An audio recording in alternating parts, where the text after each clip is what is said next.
Saudações a todos. Estamos em parceria com a Direção-Geral da Educação. Democracia para que te quero? É esta a pergunta que trazemos às escolas do ensino secundário em Portugal. Desta vez estamos em Aljustrel, na escola secundária, e temos como tema desta emissão os direitos políticos e civis. Vamos ter um painel de alunos e uma plateia que irão ajudar-nos a refletir sobre a democracia.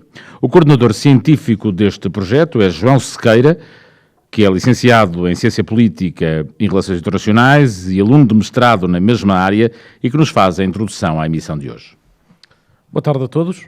O tema de hoje são os direitos civis e políticos e para isso vou tentar dar-vos uma pequena análise consoante as perguntas que vos orientaram do que é que este tema representa para mim. Os direitos civis e políticos nem sempre existiram, sempre que existiu democracia. Quer isto dizer que, basicamente, isto foi um processo, assim como a própria da construção da democracia.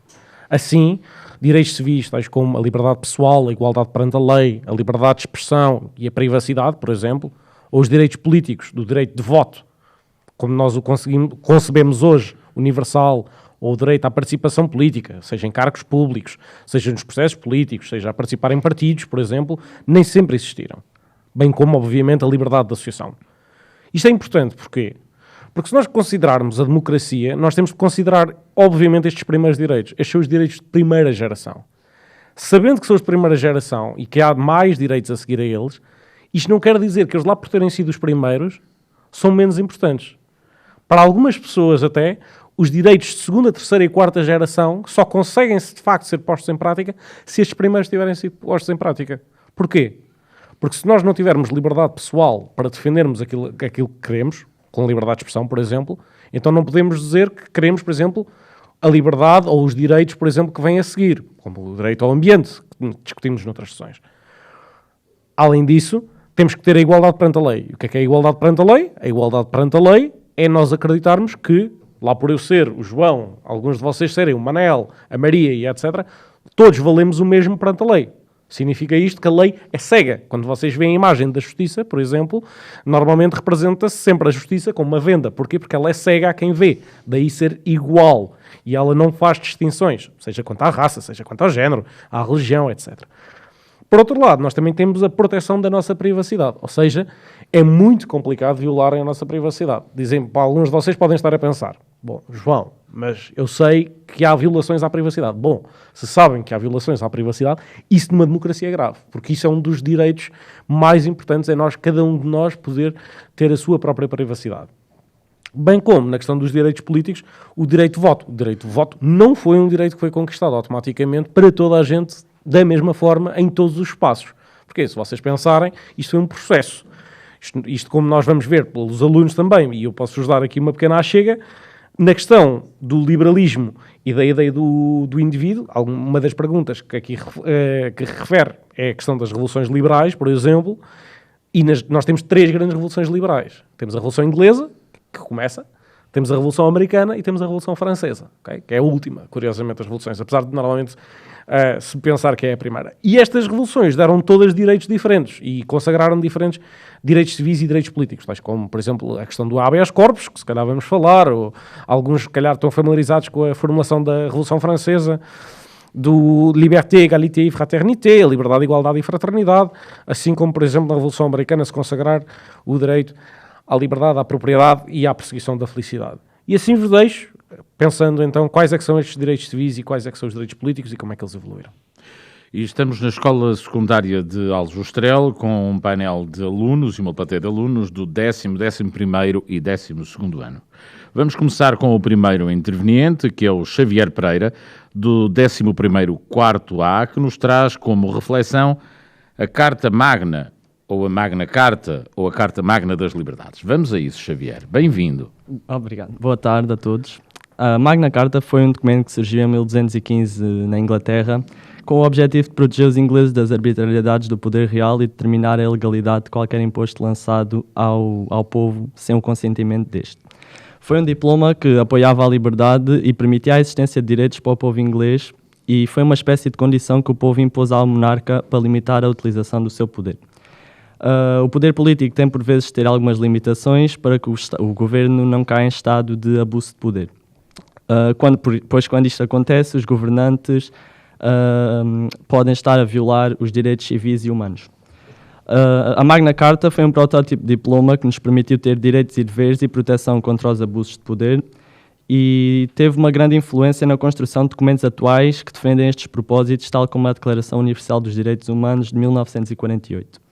Atualmente, o que pode limitar os abusos de poder político é, por exemplo, o bom funcionamento dos órgãos políticos, tais como o Presidente da República, a Assembleia da República e o Governo.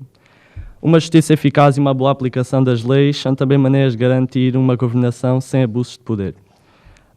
A Magna Carta é um dos motivos pelo qual temos a possibilidade de viver hoje em democracia e numa sociedade livre, apesar de ainda haver muitos caminhos pela frente para que consigamos atingir um ponto onde tenhamos todos os mesmos direitos e deveres, sem exceção. Uhum.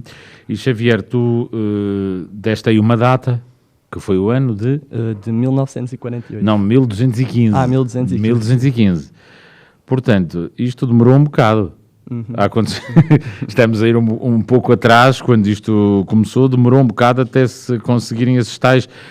Este é o início dos direitos políticos e civis e, portanto, aqui isto era uma maneira de controlar o poder do rei. O rei não poder fazer tudo o que queria. Exatamente. Mas acabou por fazer. Mais tarde, até a Inglaterra até acabou por criar a sua própria religião. Mas isso são histórias que não cabem, pelo menos para já, neste programa.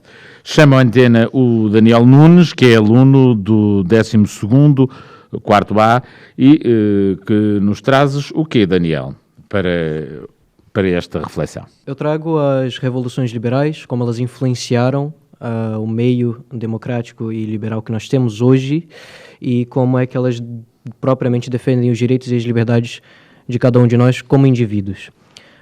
É muito importante nós refletirmos como isso realmente começou, para podermos entender um pouco da história e ao longo dos anos, como nós fomos conseguindo os nossos próprios direitos como indivíduos neste país.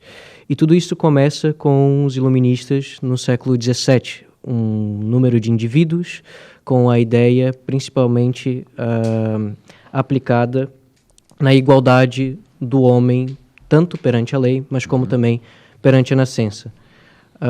Vale a pena ressaltar que durante a Europa, naquela época, os regimes absolutistas eram em sua maioria.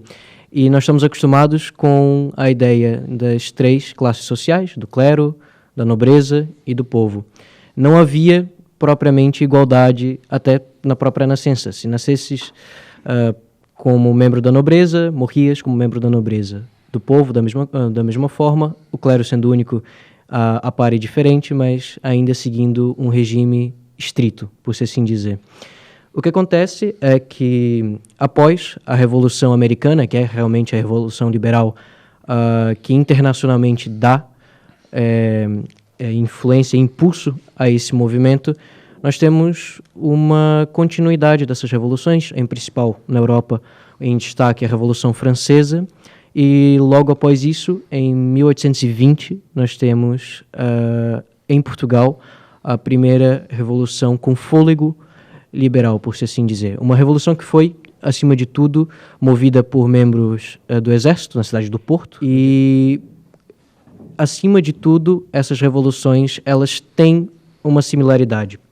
Todas elas defendem a igualdade perante a lei, a abolição dos privilégios, como eu já tinha dito antes, e também o sufrágio, que, acima de tudo, seria a forma com qual poderiam reger esse próprio regime. Haver eleições livres. Sim. Estamos a falar, no caso da Revolução Liberal Portuguesa, estamos a falar do ano de 1820. O que aconteceu de então para cá, não é? O que aconteceu de então para cá, tantas coisas que aconteceram. Chamo agora à emissão a Joana Mestre, e que nos traz outro ponto de reflexão, mas sempre ligado com os direitos políticos e civis e a evolução que fomos vivendo, que já percebemos, desde 1215, o que é um bocado de tempo. Vamos. Olá, boa tarde. Bem-vinda. Obrigada. Vou abordar o tópico a evolução dos direitos fundamentais e, como o meu colega disse anteriormente, antes usava-se o sufrágio censitário, onde apenas um certo grupo de pessoas com uma certa quantia é que podia votar. eram distinguidos pelo seu nível económico, e também vou falar da luta das mulheres, dos sufragistas, pelo seu direito ao voto. Do seu direito ao voto. Vamos lá então, a tua exposição. A Primeira Guerra Mundial trouxe várias consequências negativas, mas também foi um bocado graças a elas que as mulheres conseguiram obter o seu direito, porque enquanto os homens estavam na guerra, as mulheres tiveram de os substituir nos seus empregos, o que lhes proporcionou uma certa valorização e fez com que elas quisessem lutar por outros direitos, não só pelo seu direito ao trabalho, como também o direito ao voto e à participação na sua vida política. Por exemplo, ela era... Queres dar alguns exemplos que tenhas encontrado? Sim. De como era? O seu papel antes era o típico papel de dona de casa, esposa e mãe, onde só era reservado cuidar da casa. Pronto. Depois a mulher passa a trabalhar, a praticar alguns desportos. Passa a trabalhar fora de casa, porque ela já trabalhava em casa. Passa a praticar alguns desportos e a ser vista a sair sozinha, coisa que também não era habitual, porque ela teria de estar sempre acompanhada ou pelo seu marido, ou pelo seu filho mais velho, ou até pelo pai.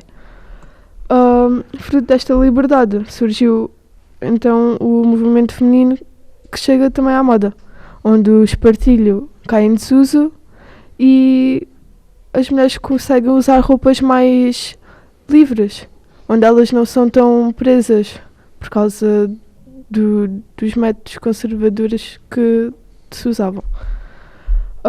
Surge também a figura feminina flapper, que eram mulheres que metiam algum respeito por irem contra essas regras assim burguesas, e elas, pronto, eram conhecidas por desafiar as normas sociais, realizando algumas atividades que à altura seriam reservadas apenas para o sexo masculino, como beber e fumar. Elas ficaram muito conhecidas por fumar.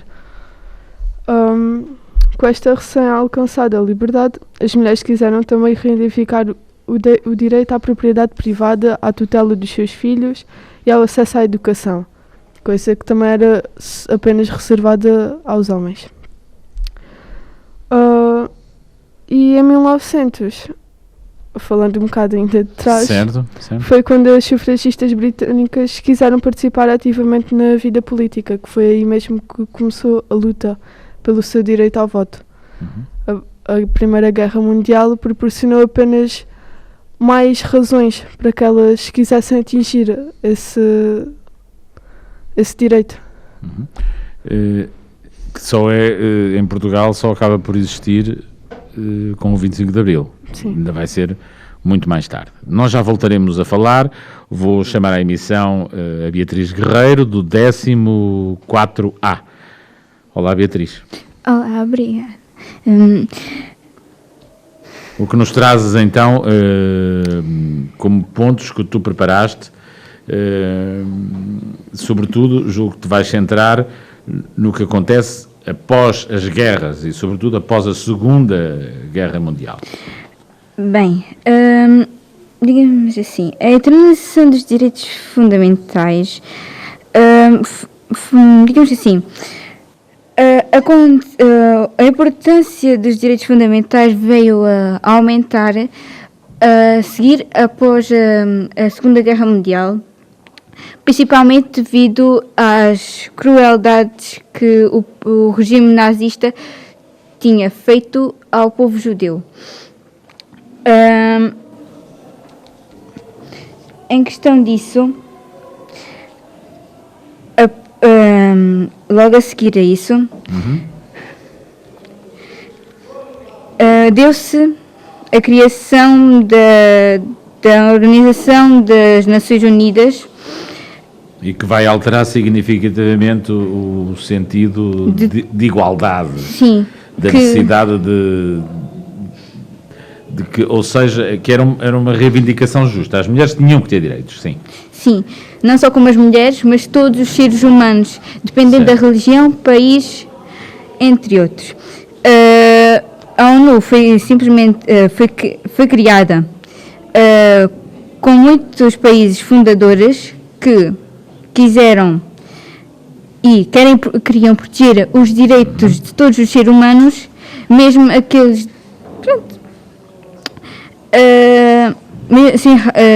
que seja a raça, que seja a religião. Isso não seria importante. Seria importante a igualdade de direitos. Sim, sim. Em questão disso, da igualdade dos direitos, temos aqui a Declaração Universal dos Direitos Humanos, que foi adotada e aceita pela ONU e todos os países membros, não é? Certo. E a Assembleia Geral. A Assembleia Geral das Nações Unidas. Exatamente. E é aprovada e dá-se aí, é um marco, embora nós saibamos que essa é uma conquista total e não é fácil quando olhamos, apesar de aprovada pelas Nações Unidas, não está aplicada em todo o mundo. Nessa declaração, sim. Sim. Tem, por exemplo, 30 direitos básicos, estando entre eles o direito ao voto, o direito para ser eleito para cargos políticos, direito ao divórcio em países católicos, direitos laborais, entre outros.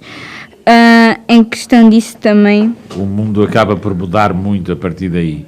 Quando as pessoas acabam por ter a consciência de que isso pode acontecer e de que não é uma utopia, que é mesmo algo que vai acontecer dessa vez. Exatamente. A Joana Mestre está a dizer com a cabeça porque ela quer ajudar-te. Vai lá, Joana, força. Eu só queria dizer que com o surgimento do laicismo foi possível o divórcio. Laicismo, a separação da Igreja e do Estado. Do Estado, ou seja, sim. Outras leis, não apenas as leis a que estavam habituadas, que nós sim. sabemos bem quais são. Não é? Foi possível o divórcio, como a minha colega estava a dizer. Certo. E surgiu também uma tolerância religiosa, onde as pessoas poderiam ter a sua religião sem serem contestadas por isso. E isto foi tudo um longo caminho que já nos trouxe aqui, quer o Xavier, quer o Daniel, que nos trouxeram aqui nas suas intervenções.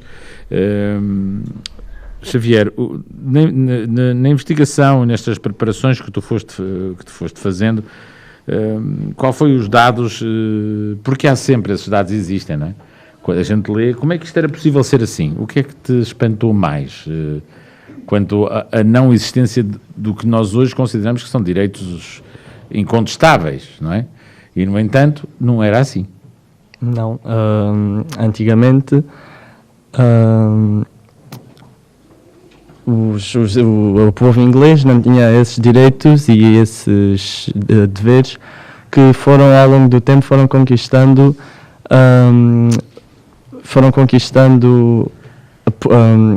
através da formação de um parlamento, por exemplo, que era formado pelo povo e que foi conquistando esses direitos e deveres, combatendo essas arbitrariedades que o rei impunha, para assim conseguirem viver numa sociedade livre e mais justa entre todos, para que não haja, por exemplo, uma ditadura em termos de poder, para que vivessem todos numa sociedade onde todos tivessem os mesmos direitos e deveres. E quando tu fizeste esta investigação, Xavier Pereira, aluno do 11º 4A da Escola Secundária de Aljustrel, tu deparaste-te com situações tão diferentes e tão impensáveis,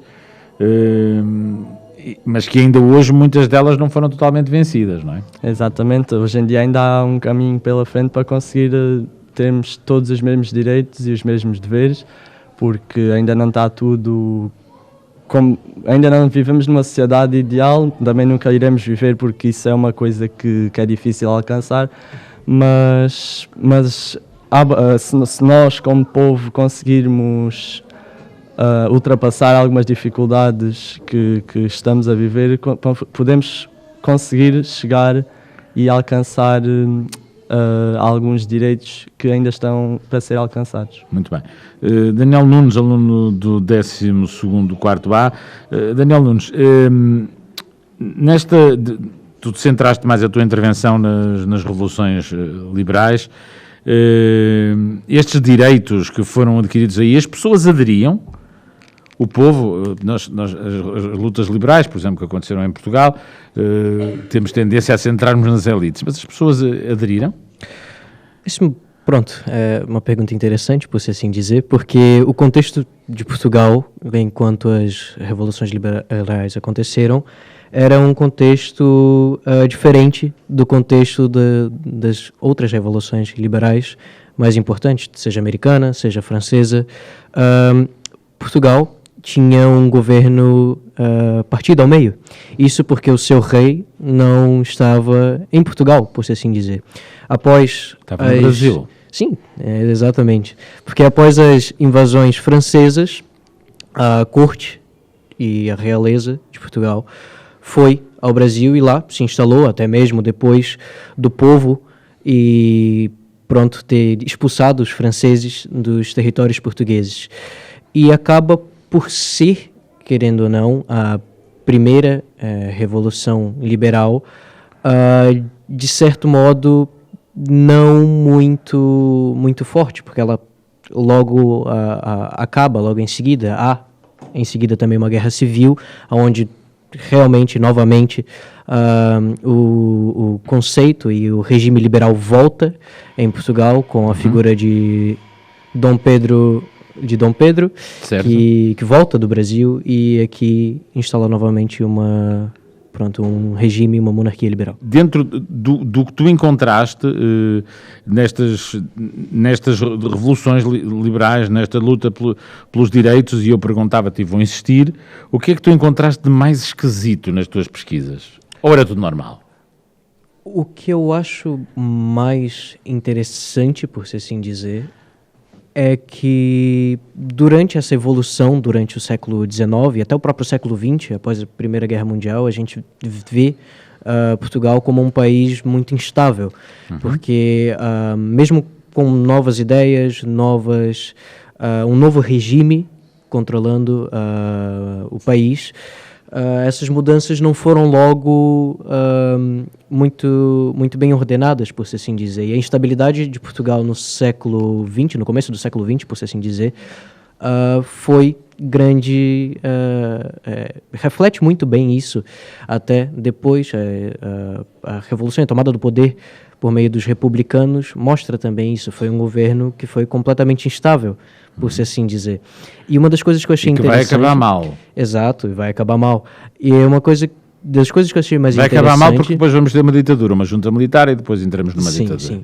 Mas das coisas que eu achei mais interessante dentro da minha pesquisa não foi só no próprio contexto português, mas foi num contexto internacional, pois após a Primeira Guerra Mundial nós estamos acostumados a pensar na ascensão direta de partidos e de governos de extrema-direita. Nós temos, tanto na Alemanha como na Itália, como exemplos mais categóricos dentro da Europa, mas uma das coisas mais interessantes foi... Estamos a falar de Mussolini. Sim, mas das coisas mais interessantes foi que antes própria desse começo e dessa frente, houveram apelos por causa de todas as barbáries que aconteceram durante a Primeira Guerra Mundial. A própria República de Weimar, que foi o próprio regime que se estabeleceu na Alemanha após a Primeira Guerra Mundial, é o exemplo disso, pois na própria Constituição deles haviam os direitos sociais. Os direitos sociais eram o que muito nós atualmente podemos ver nos direitos humanos da ONU. A proteção da educação obrigatória, proteção dos trabalhadores e a proteção em si dos direitos humanos e dos cidadãos. Hoje em dia, que ameaças é que nós temos no mundo, e se quiserem falar também de Portugal, mas temos no mundo à democracia? Vou começar pelo Xavier Pereira. Tendo esta ideia, democracia, que a gente diz assim, para que é que eu quero a democracia? Pronto, a pergunta é outra, é democracia, para que te quero? Mas também pode ser traduzida assim, para que é que eu quero a democracia? O que é que a democracia me traz de diferente, Xavier? Hoje em dia, ameaças à democracia Temos, por exemplo, uma guerra a acontecer entre a Rússia e a Ucrânia, que podem, de alguma forma, afetar a democracia dos outros países, porque mexe com questões políticas, não só desses dois países que estão em guerra, mas também com outros países da Europa, e não só.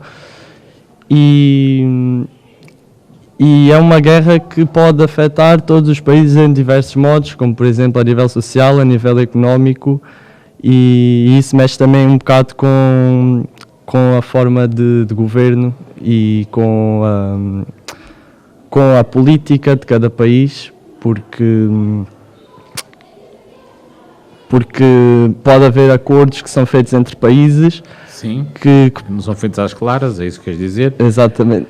Nem todos sabem. Exato, e também por causa da corrupção na política, e essa guerra vai afetar todos os países da Europa e talvez países até fora da Europa, a todos esses níveis que poderão eventualmente criar depois outros problemas que já não estejam relacionados com a guerra, mas que depois futuramente possam estar relacionados com outras questões.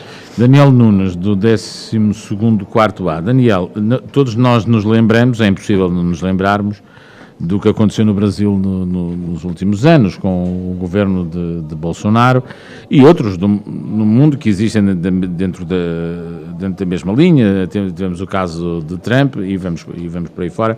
Não faltam exemplos a multiplicar-se. Esses direitos que tu estiveste a investigar e que têm a ver com os tais, a tal origem deles nas lutas liberais, nas revoluções liberais, estão hoje ameaçados? Que perigos é que enfrentam esses direitos com esta nova realidade mundial? Esses perigos, muito bem ditos no plural, não são apenas um em destaque ou outro em destaque, são muitos. Mas, particularmente, em uma vista crítica, eu sinceramente acho que dos maiores perigos que nós temos atualmente é o desinteresse, porque nunca antes nós tivemos isso tão evidente. O desinteresse das pessoas é algo público, pouco se fala ou pouco se tem interesse em realmente ter uma crítica ou realmente construtivamente entender sobre o assunto. Eu acho que, primeiramente, quando nós queremos ter uma opinião, expressar uma opinião em um assunto, nós precisamos, além de expressar essa opinião, nós temos que ter fundamentos para ela. E nós precisamos, dentro desses fundamentos, estudar bem eles e que eles sejam legitimamente bons, por se assim dizer. Eu vou perguntar, Joana, de onde é que achas, Joana Mestre, aluna de 12º quarto A, de onde é que achas que vem esse desinteresse? Porquê é que esse desinteresse existe? Vá lá, tu estás interessado ou não? Eu estou interessada, tanto estou a participar no projeto. Certo. É uma boa resposta. E sim, acho que o desinteresse pode principalmente vir de casa, da educação que os pais dão. Há muitas conversas que os pais devem ter sobre política que não têm. E também da escola, por parte da escola. Acho que se incentivassem mais os jovens a participar em projetos políticos, por exemplo, o Parlamento dos Jovens, ou mesmo este projeto, acho que se interessaria mais para perceber melhor onde é que eles estão inseridos e qual é que é a política que os rodeia. Vamos aqui a uma reflexão intermédia nesta emissão, como é habitual, com o João Sequeira, uma curta reflexão sobre esta emissão que estamos a fazer na Escola Secundária de Aljustrel. Perguntamos aos alunos, refletimos com eles, e deixamos esta pergunta: democracia, para que te quero? Em jeito de conclusão intermédia, eu diria que tenho 3 assuntos que quero abordar rapidamente. O primeiro é uma pequeníssima correção aqui ao nosso colega Daniel, que referiu aqui o 24 de dezembro, 24 de agosto, é de 1820, mas é uma pequeníssima correção. Depois, acrescentar, em jeito de conclusão, que os alunos, mais uma vez, referem aspectos e percebem como é que a democracia, enquanto regime, tem consequências e tem causas que por vezes não são internas ao próprio país. O que é que eu quero dizer com isto, se isto pareceu confuso? O Xavier, por exemplo, referiu os efeitos que uma guerra, por exemplo, tem dentro da própria política interna de um país. Isto é fundamental. Nós percebemos que uma guerra que está a milhares de quilómetros tem influência como é que os políticos cá dentro, em Portugal, tomam as suas decisões. Se há acordos às escuras ou às claras, as pessoas vão percepcionar a democracia de uma maneira diferente. Assim como, por exemplo, o colega Daniel refletiu sobre provavelmente um dos grandes pensadores da atualidade nestes assuntos da democracia, refere exatamente o que o Daniel diz, se não me lembro, o Steven Pinker, que muitas vezes refere sobre o problema das democracias atuais. Um dos grandes problemas não é só o desinteresse, é como o Daniel disse, o facto de existir uma crítica aos princípios iluministas. Que os princípios iluministas que muitas vezes nos deram estas liberdades e as conquistas através das revoluções liberais estão a ser postas em causa. Porquê? Porque muitas vezes as pessoas coíbem-se de pensar criticamente sobre o assunto. Ou seja, temos de parar, como o Daniel também disse, parar para ver e pensar. Por outro lado, a Joana e a Beatriz pegaram em aspectos muito práticos que são sem dúvida importantes. Quando nós temos desinteresse, muitas vezes é porque nós não conhecemos as coisas na prática. Então temos que basicamente aprender as coisas na prática, aprender através das eleições, da Associação de Estudantes, como é que os princípios são regidos. Só em jeito de conclusão, para acabar assim, para dar uma pista talvez para o que venha a seguir. Se nós formos ver as diferentes revoluções liberais, desde o Bill of Rights, da Revolução Gloriosa da Revolução Inglesa, a Revolução Americana e a Revolução Francesa, todas elas tiveram importância. Se vocês forem ver, a Revolução Inglesa assegurou o princípio fundamental de que não poderia haver impostos, não poderiam ser levantados impostos sem o acordo do Parlamento. Isto é fundamental. Se vocês pensarem bem, o rei poderia levantar impostos, era como se atualmente, se fosse o Presidente da República, levantasse impostos e não havia acordo qualquer do Parlamento. Seria para nós inaceitável, diríamos nós, ou a liberdade da interferência governativa.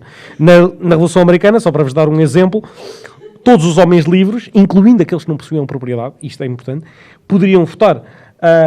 E isso também foi uma das coisas que seria importante. E na Revolução Francesa nós já falámos, assim como, e estas revoluções também nos trouxeram, algumas mulheres, queria só destacar porque falámos um bocadinho do assunto, Mary Wollstonecraft, por exemplo, que foi uma das primeiras feministas, que normalmente ninguém conhece, mas que basicamente acreditava que as mulheres podiam, por exemplo, estabelecer contratos, coisas tão simples quanto estabelecer contratos. Na altura eram só os homens que podiam estabelecer um contrato e etc.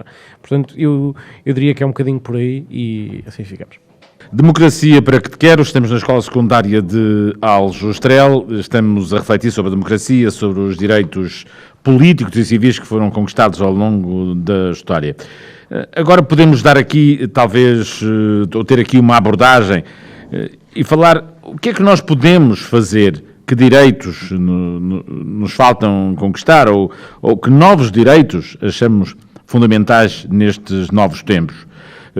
Vou começar a perguntar isto mesmo à Joana Mestre, aluna do 12º quarto A.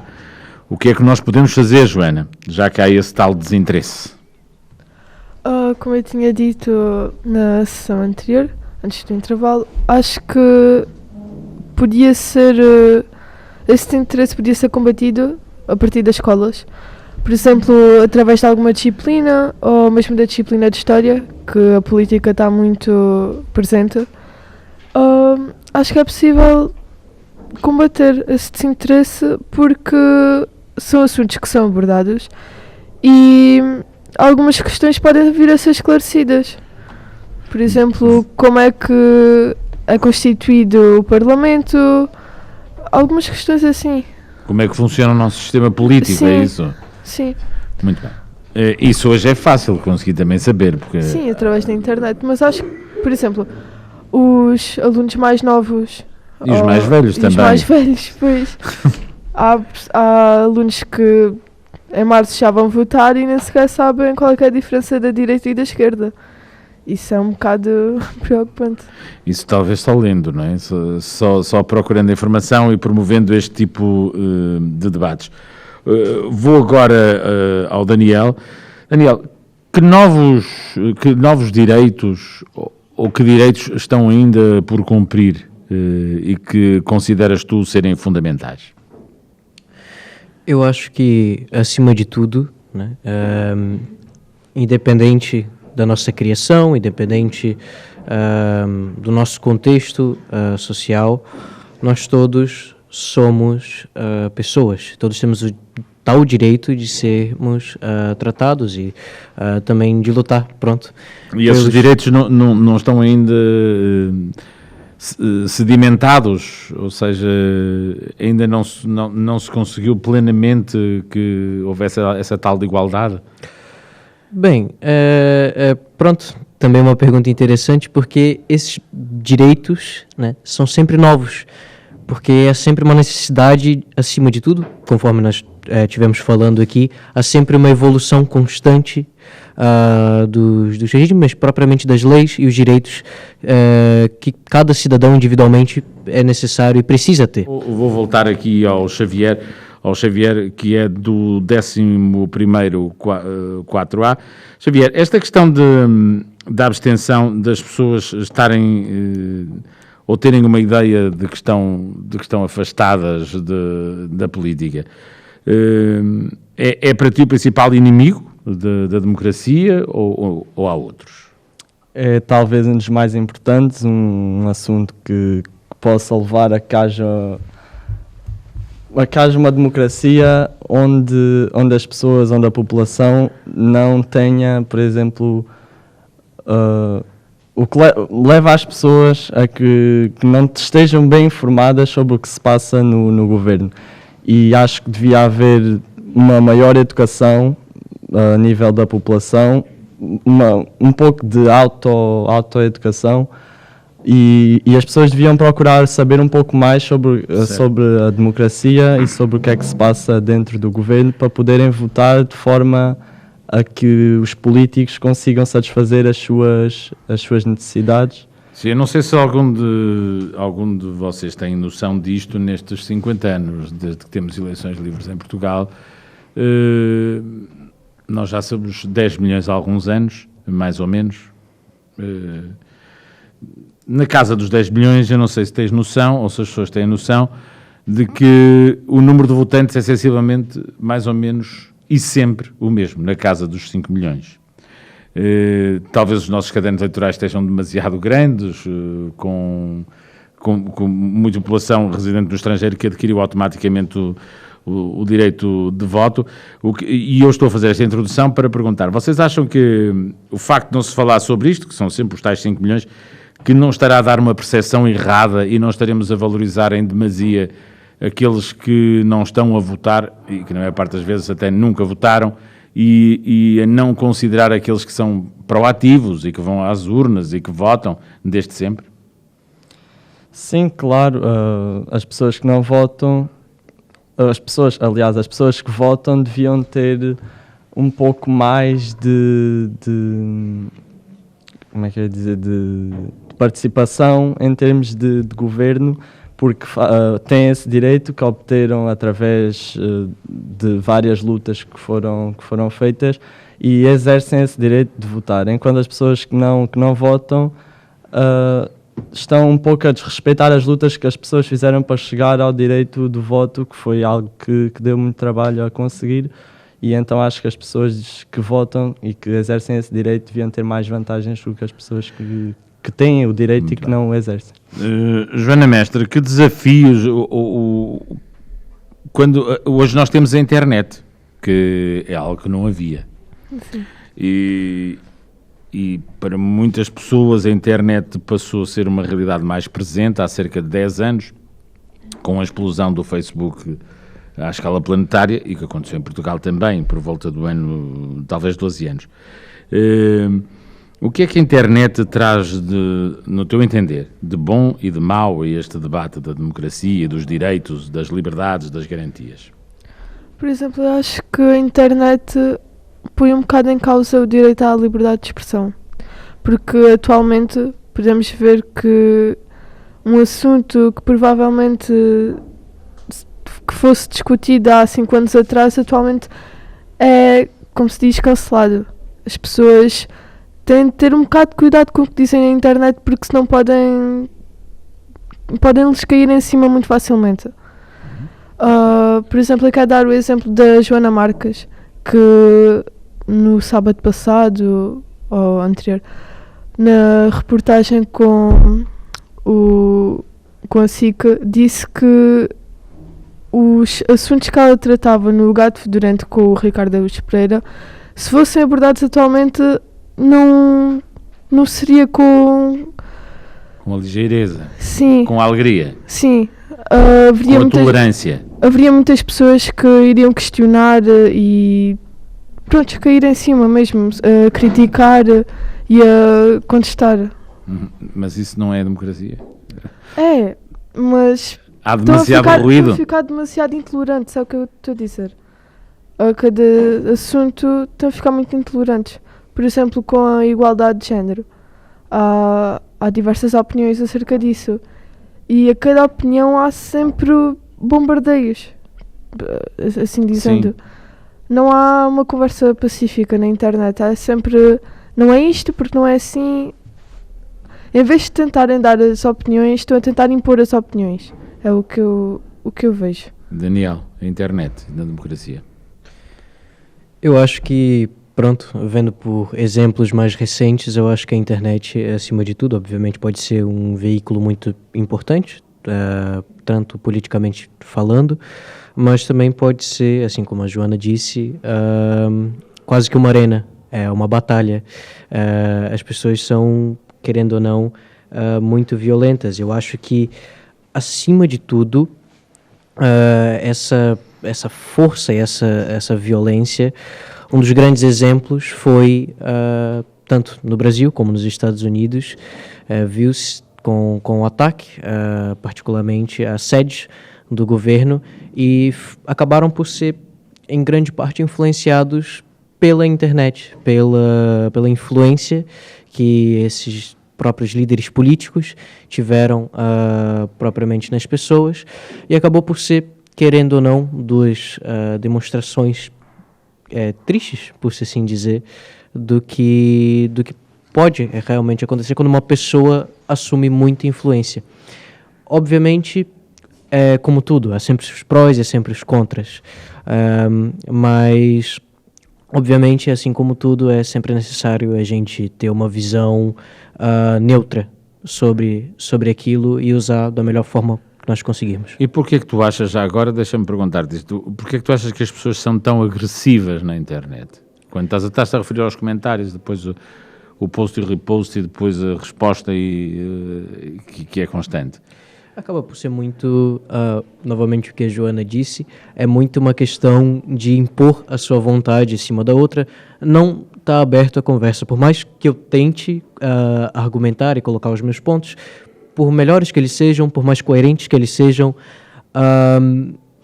o importante é ganhar a discussão. De nada, não se ganha uma discussão, porque de nada vai adiantar, apenas se ganha uma discussão se a outra pessoa estiver aberta a ouvir. E essa é a parte mais importante. Pessoas que não estão abertas a ouvir, não estão abertas à mudança, não estão abertas propriamente a verem aquilo com novos olhos e poderem... Deixa ver se nós conseguimos ir um bocadinho mais fundo. Sim. Mas tu achas que essa discussão as pessoas pensam genuinamente aquilo que escrevem ou estão muito preocupadas em encontrar um ponto de vista contrário para mostrar que estão a pensar diferente? As duas coisas. Acaba por ser exatamente isso. Acaba por ser, querendo ou não, uma pessoa que não está aberta à conversa, não está aberta propriamente a ouvir os argumentos e não está aberta, não abre os olhos para estar querendo realmente ser discutido. Uma conversa civilizada, Sim. Uma conversa civilizada, uma conversa natural, é quando nós dois, pacificamente, como estamos fazendo aqui, expomos as nossas ideias e nós argumentamos em cima e nos baseando naquilo. Infelizmente, a internet atualmente tem sido conhecida por não ser facilmente utilizada dessa maneira. Vou ao João Sequeira para as notas finais desta emissão em Aljustrel. Em jeito de conclusão e para finalizar esta ronda de episódios, concluiria da seguinte forma. A democracia, como já discutimos muitas vezes, é uma evolução constante. Nesta última parte discutimos como é que a tecnologia pode ser usada para o melhor e para o pior. E desta forma podemos ver duas perspectivas que são completamente diferentes e que não são necessariamente contraditórias. Uma perspectiva mais positiva, se quisermos aqui representada pelo Xavier, que nos ensinou que, de facto, a democracia pode ter muito a ganhar com esta tecnologia, com a internet. Os partidos podem comunicar as suas propostas, coisa que antigamente teriam de fazer uma pessoa de cada vez. Atualmente postam em qualquer lado, as pessoas repartilham e essa informação chega a muito mais gente.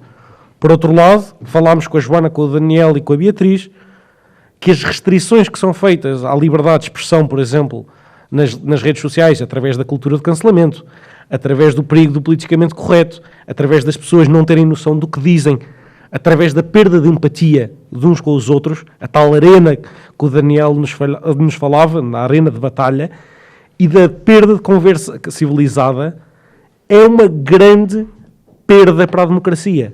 Assim como as pessoas que não têm a noção, aquilo que a Beatriz chamava os haters, aqueles que só destilam ódio por si. Porquê? Porque muitas vezes nunca o sofreram na pele eles próprios. Eu não estou a dizer com isto que se calhar era melhor que os haters sofressem eles próprios de ódio. Estou a dizer é que essas próprias pessoas, e toda a gente, e acho que isso é o maior desafio para a democracia, deve partir de nós próprios conhecermos e conhecermos enquanto espécie, portanto, enquanto seres humanos, e perceber que afinal, como dizia alguém, não somos todos anjos, não somos todos diabos, somos todos capazes do pior e do melhor, temos que ter cuidado, senão a democracia de facto pode estar muito em perigo e afinal não é isso que nós queremos manter-nos em democracia porque ela é o pior dos regimes, à exceção de todos os outros, não é verdade? Esta série está a chegar ao fim. O som desta emissão em Aljustrel foi tratado pelo José Manuel Cabo e a imagem pela Rita Chantre da Global Imagens. Poderá haver emissão nos podcasts, nas redes podcasts habituais. Estivemos em Vila Real, em Vagos, no Distrito de Aveiro, Bombarral, Leiria, Sabugal, Castelo Branco, Setúbal, Cascais e Aljustrel. Foi um prazer estar convosco. Até breve. Deixamos esta pergunta que não tem uma resposta fechada, mas todos nós já pensamos sobre isso. Democracia, para que te quero? Para que serve a democracia? Esta foi a reflexão que fizemos com os alunos do ensino secundário, 10º, 11º e 12º. Até breve e um bom Natal para todos.